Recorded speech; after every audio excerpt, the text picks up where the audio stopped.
우리가 술을 마시고 난 다음에 제일 힘든 게 이제 숙취잖아요. 다음날 되면은 머리도 아프고 속도 메시껍고 설사하시는 분도 있고요. 온 데가 다 아파요. 그죠? 그리고 목도 마르고 불안하고 우울하고. 숙취가 뭐 때문에 생기느냐? 기본 원인은 알데하이드예요. 에탄올이 분해되면 아세트알데하이드가 되는데 그 알데하이드라는 술의 분해 물질이 이 숙취를 일으키는데 알코올보다 독성이 훨씬 강합니다. 발암성도 훨씬 강하고요. 재미있는 거는 이게 유전의 영향을 많이 받아요. 그 외에도 많습니다. 탈수도 기여를 하고요. 술 마시면 소변 많이 보잖아요. 탈수돼가지고 그렇기도 하고, 술 마시면 잠이 잘 안 와요. 그 다음에 이게 뭐 의학적으로는 각종 염증 반응에 대한 연구가 많이 되어 있고요. 호르몬이나 프로스타글란딘 이런 염증 쪽에 얘기가 많고, 그 다음에 많이 이야기하는 게 불순물 얘기를 많이 하죠. 뭐냐면은 뭐 많은 분들이 과실주를 마시면은 다음날 숙취가 더 심하다. 그러니까 이 술은 굉장히 깨끗해. 보드카 같은 거 마신다든가 뭐 과실주 뭐 와인 같은 거 마시면은 거기에는 뭐 과일 성분이 그게 불순물이라서 다음날 해롭다.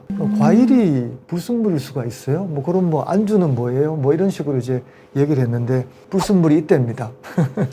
발효 과정에서 생긴 불순물인데 과일 같은 게 아니고 뭐 아세톤, 알데하이드도 있고요. 폴리페놀도 있고 메탄올도 있고요. 이 여러 가지 뭐 또 에탄올이 아닌 알코올도 있고 그중에 이제 메탄올도 들어있고 그런 불순물이 발효 과정에서 생겼는데 이건 서양에서 연구가 많이 되어 있더라고요. 짙은 색깔 술에서 더 많다. 보본 위스키는 보드카보다 이런 불순물이 37배가 많다고 연구가 딱 되어 있더라고요.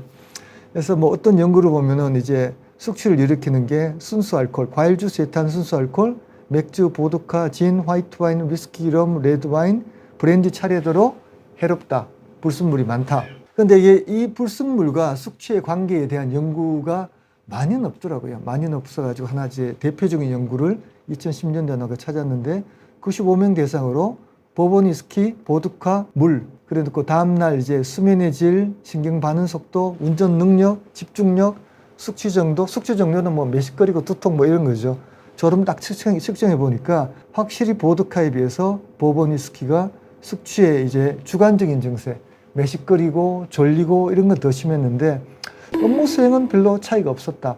좀 애매한 결론이긴 해도 적어도 뭐 숙취는 주관적인 증세잖아요. 메시꺼리고 두통 있고 그런 증세가 더 심해서 술의 불순물에 따라서 숙취 정도가 좀 다르다는 것은 사실인 걸로 보입니다. 이 깨끗한 술이 있고 안 깨끗한 술이 있는 것은 인정.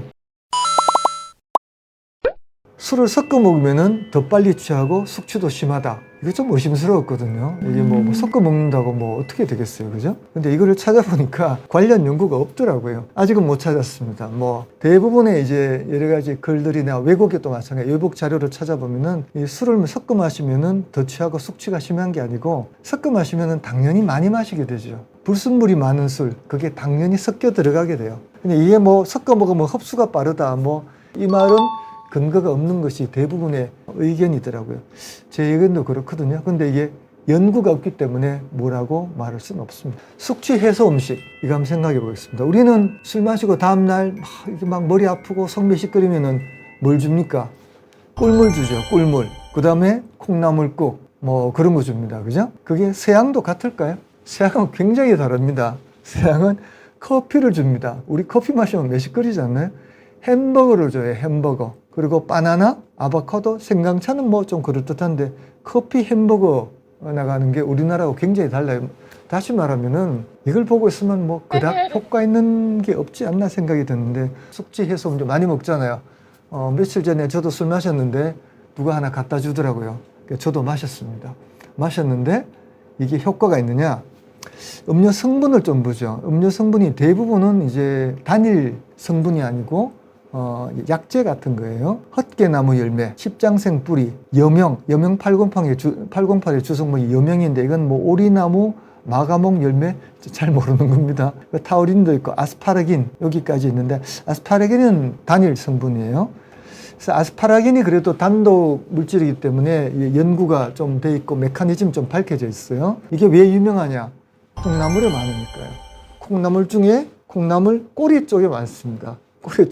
꼬리 따고 이 콩나물 끓이면은 숙취 해소 효과가 없다. 뭐 그런 얘기가 그래서 나오는 건데 실제로 아스파라거스에는 훨씬 많아요. 아스파라거스 볶아 먹으면 훨씬 좋겠죠. 하여튼 이 이론은 뭐냐면은 NAD, ADH 이렇게 바뀌면 이것도 가려야 되는데 이 NAD 플러스 NAD를 별로 그럴 것 같지 않아요. 사실 이게 실제로 아스파라긴에 대한 임상 연구가 있어요. 7명의 학생을 대상으로 음주 후에 아스파라긴 대조군, 아스파라긴 준군, 아스파라긴에다가 콩추출물, 콩나물이니까 콩추출물 넣은 거 분을 이제 시간당 1시간에 한 번씩 혈액 샘플을 쫙 뽑아가지고 분해를 봤는데 어떻게 보입니까? 젤비가 대조군인데 뭐 끝은 비슷하잖아요, 그죠? 분해되는 속도가 거의 비슷해서 저는 이 데이터 보고는 그렇게 효과가 없다. 그래서 헛개나무가 제일 유명해요. 헛개나무는 뭐 대부분의 이제 숙취 음료에 다 들어 있습니다. 그래서 연구를 찾아봤더니만 전부 동물 실험이에요. 대부분 쥐 실험입니다.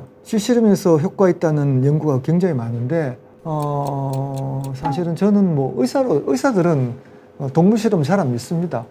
동물 실험에서 나온 그 결과가 사람에서 증명되는 경우는 10,000분의 1 그 정도 확률로 보기 때문에 효과가 없다는 게 아니에요. 효과가 증명되지 않았다. 저도 가끔 먹습니다. 적당한 음주란 어느 정도를 말해야 하는 걸까요? 술이 끊는 게 제일 좋을까요? 과거에는 2-3잔, 길게는 5-6잔까지는 괜찮다고 생각했는데 지금은 적을수록 좋다. 가끔 서너 잔, 너댓 잔은 괜찮습니다. 끊으면 제일 좋죠, 건강에는. 그런데 그런 말 많이 하잖아요. 술을 끊으면 오래 살 수 있지만 오래 살 이유는 없다. 그죠? 모든 게 적당히 하시는 게 좋습니다.